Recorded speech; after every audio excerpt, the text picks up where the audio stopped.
dashed line show you the measured deep ocean subinertial current. And you can see some relationships between them, particularly for this shaded period. For this time period, there are two very strong mesoscale eddies pass this observation site directly. You can see that from the satellite measurement. So once you have eddy pass the observed site, you have a very strong response inside in the deep ocean. So there's a very good correlation between the surface mesoscale eddies and the deep ocean subinertial current. Basically, this can tell us there's some kind of connection between surface signal and deep ocean signal. Then we want to check the relationship between this deep subinertial current and the internal waves. Again, this shows you the sea surface height anomaly. Basically, tell you the propagation of those mesoscale eddies. And then you see for some time, this line shows you the longitude of the observational site. You can see once the eddy reach this observational site, you have response in the deep ocean. This shows the deep ocean subinertial kinetic energy. So you have a response in the subinertial kinetic energy.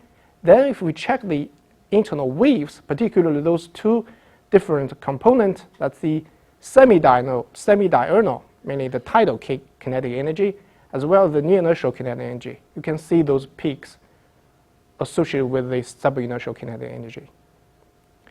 So this means the deep ocean subinertial current can modulate the regional internal waves.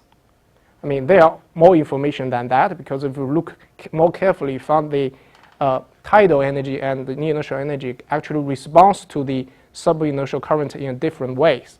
That's due to the limit of time. I won't talk that. So by ocean mixing is a very important topic in physical oceanography, and I guess generally in oceanography, because it affects the vertical dispersal of tracer's material properties inside the ocean. So there have been a lot of studies talk about that. And in the deep ocean, the major energy source of ocean mixing is the internal wave. So because we see this modulation of the internal waves, so you expect to see a change in the intensity of ocean mixing. For this observation, we have two stations. We really have proper data, like profile of temperature, salinity, velocity, so we can estimate the ocean mixing, which shows here. And then you see, this is again, this is the deep ocean subinertial kinetic energy. You can see once you have a peak in the deep ocean subinertial kinetic energy, you eventually have a peak in the deep ocean mixing. So this kind of connect different things together. Like here, we have the surface detected mesoscale eddies. The surface mesoscale eddies can affect the subinertial current in the deep ocean, particularly at least over the very abrupt topography. And this subinertial current can modulate the regional internal waves. And by modulate the regional internal waves, because they are the energy source for the ocean mixing, it eventually also modulates the deep ocean mixing. So this provides a way to connect the surface observer signal to deep ocean processes, which are really difficult to observe and very expensive to observe. So this actually have quite important implication. First, it provides a way to connect the surface and the deep ocean. The conventional idea about the climate signal getting into the deep ocean is through the production of deep and bottom water at very high latitude region. So if you have something happen near the surface, it will take a very, very long time for the signal to propagate into the deep ocean. But here, this provides a kind of a new way to propagate that signal, because there are some studies talk about the mesoscale eddies itself, like the intensity and frequency of mesoscale eddies, depend on climate. So if climate change, mesoscale eddies can change. So the mesoscale eddies induced deep ocean current and ocean mixing could change. So this kind of provide a much faster way to propagate that climate change signal to the deep ocean. But I don't think there have been many studies talking about this.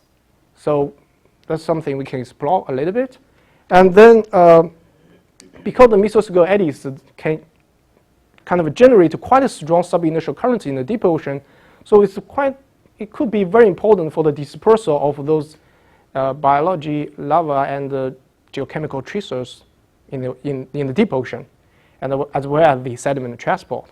And for the Gulf of Mexico, and recently people care about the oil spill problem, the eddies impact on the deep ocean circulation could be important because we don't know much about deep ocean circulation.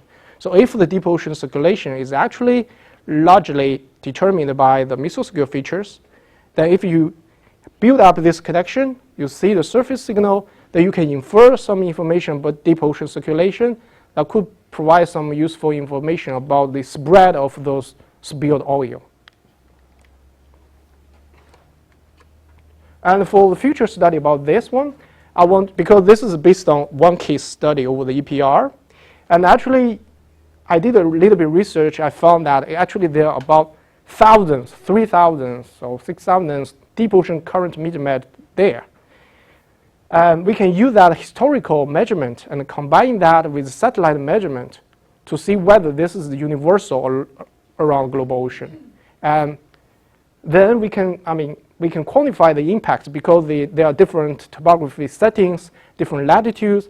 We can then kind of quantify the impacts of the different factors about this connection between surface mesoscale eddies and deep ocean processes. Oh, that's it. Thank you.